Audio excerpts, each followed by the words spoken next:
We are looking at how to pronounce these. Name, let's break down the pronunciation. It's originally a German name and it has an umlaut, or like two dots in German. Kohler. Kohler is how it's said in German, but in English generally said as Kohler, Kohler or Kohler.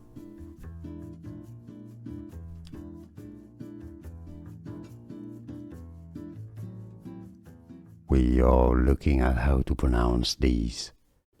Name, let's break down the pronunciation. It's originally a German name and it has an umlaut, or like two dots in German. Kohler.